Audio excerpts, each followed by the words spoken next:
दोस्तों नमस्कार, national rules media पर आपका स्वागत है। आज हम एक ऐसी घटना को लेकर चर्चा करेंगे जो देखने में तो छोटी लगती है, लेकिन इसकी प्रकृति बेहद गंभीर है।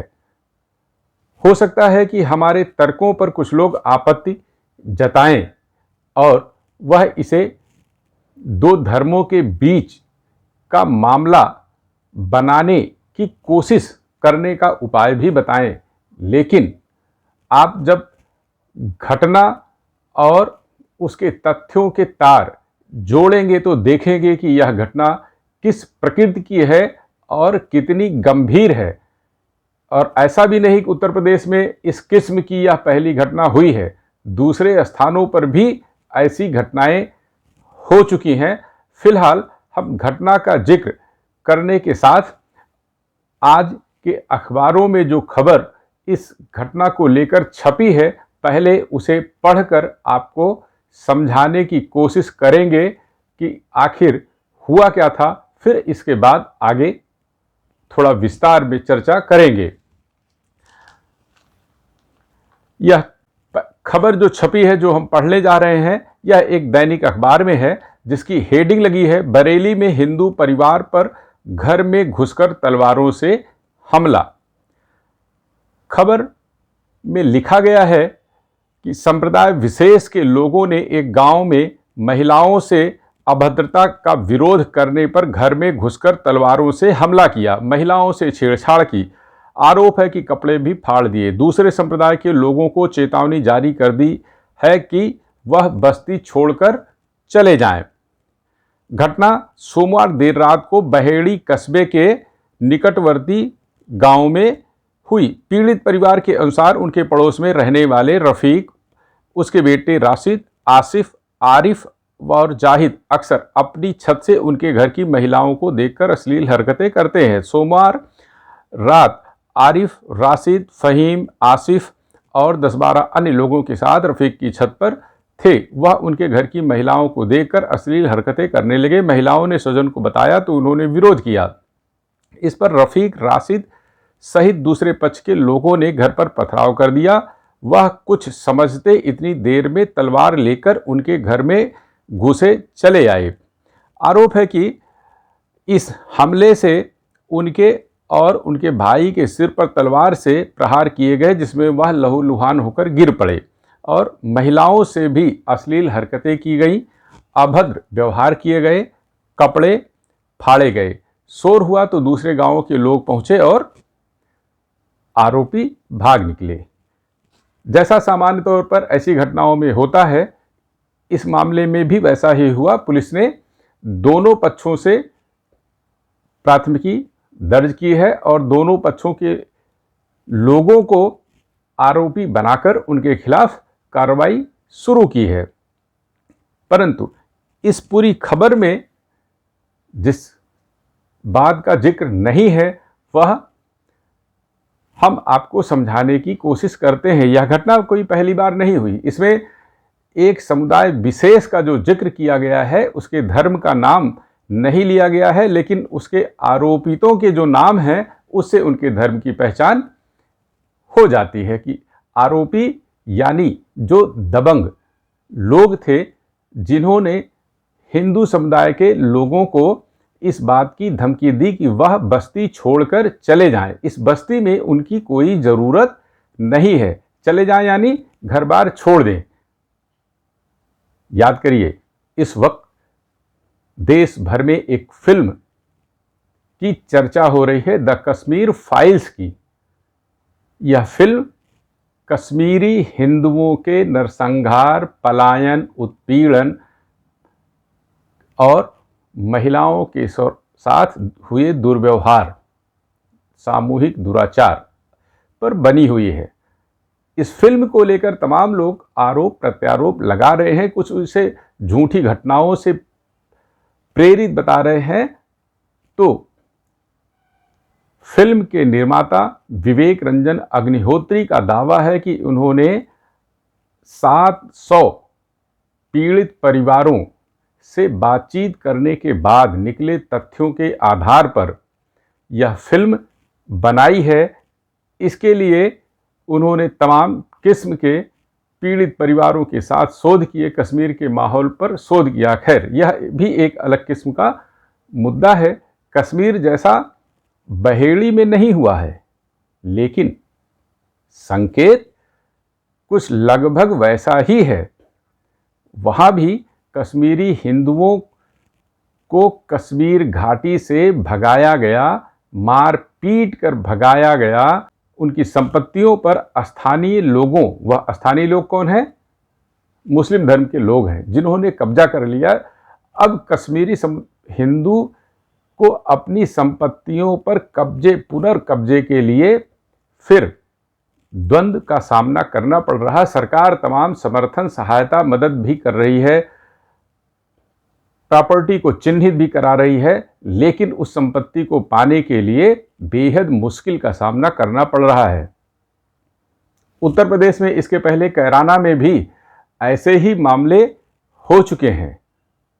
कैराना का मुद्दा उत्तर प्रदेश की राजनीति में काफ़ी छाया रहा और आरोप यह है कि वहाँ मुस्लिम दबंग परिवारों ने, जो बहुसंख्यक आबादी वाले लोग हैं, उन्होंने उस कस्बे में अल्पसंख्यक आबादी वाले लोगों यानी हिंदुओं को मार पीट कर, धमका कर भागने पर मजबूर कर दिया और उनकी संपत्तियों को औने पौने दामों में खरीद लिया, कब्जा कर लिया। बहेड़ी की घटना को अब कैराना से जोड़िए तो यह साफ होता है कि यहाँ भी कुछ वैसा ही दुष्चक्र रचने की साजिश, कोशिश की जा रही है। एक अखबार ने लिखा है कि बहेड़ी में जो घटना हुई उसके लिए दोषी पुलिस है। पुलिस क्यों दोषी है? इसके लिए उन्होंने, अखबार ने 2 घटनाओं का जिक्र किया है। वह घटनाएं क्या हैं, यह भी आपको बता देते हैं। उनमें से एक घटना है एक पूर्व मंत्री के काफिले पर हमला करने की, जिसके आरोपियों को पुलिस ने नहीं पकड़ा या पकड़ने में देरी की। दूसरी घटना होली के दौरान हुई। होली में रंग खेलने के दौरान मुस्लिम बहुल इलाके में 3 हिंदू युवकों को बुरी तरह मारा पीटा गया। उस मामले में पुलिस ने कार्रवाई तो की, लेकिन कार्रवाई होने में देर हुई और जैसी कार्रवाई होनी चाहिए थी, आरोप है कि पुलिस ने वैसी कार्रवाई नहीं की। इसकी वजह से मनबड़ हो चुके लोगों ने बहेड़ी जैसी घटना को करने का दुस्साहस किया है। उत्तर प्रदेश में योगी आदित्यनाथ की अगुवाई वाली सरकार बन चुकी है। सरकार अपना काम करेगी। हो सकता है कि बुलडोजर भी मौके पर पहुंचे, आरोपी भगाने के बजाय घर छोड़कर खुद ही भाग जाएं और आरोपियों की संपत्तियों को जब्त करने की कार्रवाई भी हो, लेकिन यह अस्थायी इलाज नहीं है। गंभीरता से विचार करें तो आपको समझ में आएगा कि कश्मीरी हिंदुओं के पलायन के बाद उत्तर प्रदेश के भी तमाम ऐसे हिस्से हैं जहां मुस्लिम बहुसंख्यक आबादी है।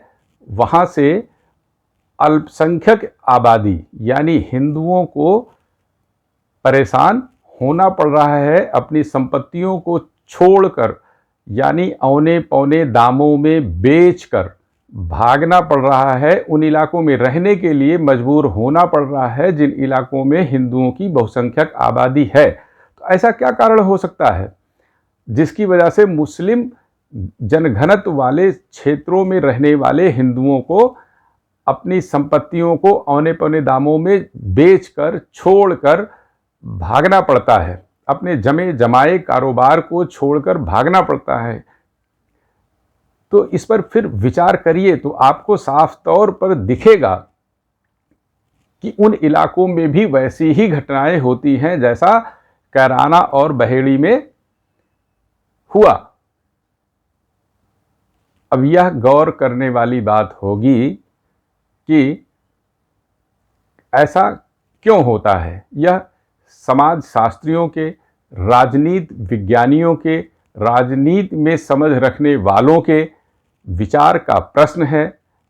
उन हिस्सों के लिए भी, समाज के उन तबकों के लिए, समाज के उन जागरूक और कथित तौर पर बुद्धिमान कहे जाने वाले हिस्से के लिए भी विचार करने का प्रश्न है कि ऐसा क्या होता है, ऐसी कौन सी घटनाएं होती हैं जिसमें बहेड़ी, कैराना और कश्मीर घाटी जैसी घटनाएं जगह जगह दोहराई जाती हैं। पश्चिम बंगाल में जो कुछ हुआ था चुनाव के दौरान, वहां आपने देखा था कि करीब करीब 2 से 2.5 लाख की आबादी पश्चिम बंगाल से भागकर असम के विभिन्न हिस्सों में पहुंची, वह भी अपने ही देश में पलायन पर मजबूर हुई, एक राज्य से भागकर दूसरे राज्य में अस्थायी तौर पर रहने को मजबूर हुई। उत्तर प्रदेश पुलिस को भी, प्रशासनिक अमले को भी इसके लिए प्रयास करना चाहिए कि ऐसी घटनाएं ना हो। यह घटनाएं दोनों हिंदू मुस्लिम समुदायों के बीच में कटुता का कारण ही नहीं बनती हैं, इनसे बड़े हादसे भी होते हैं, बड़ी घटनाओं को यह घटनाएं जन्म देती हैं। बड़ी घटनाएं ना होने पाए इसलिए छोटे स्तर पर ही इन्हें निस्तारित कर देना चाहिए। यदि बातचीत से मामला ना सुलझे तो सख्ती का प्रयोग करना चाहिए, ऐसी सख्ती करनी चाहिए जो दूसरे लोगों के सामने भी नज़ीर बन सके। दूसरे इलाकों में जो दूसरे धर्म के लोगों को प्रताड़ित करते हैं, परेशान करते हैं, भागने पर मजबूर करते हैं, उनके बहन बेटियों के साथ दुर्व्यवहार करते हैं, अश्लीलता करते हैं, वह इसे एक नज़ीर के तौर पर लें। जाने कि पुलिस भी कोई चीज़ होती है, पुलिस के डंडे में भी कोई दम है।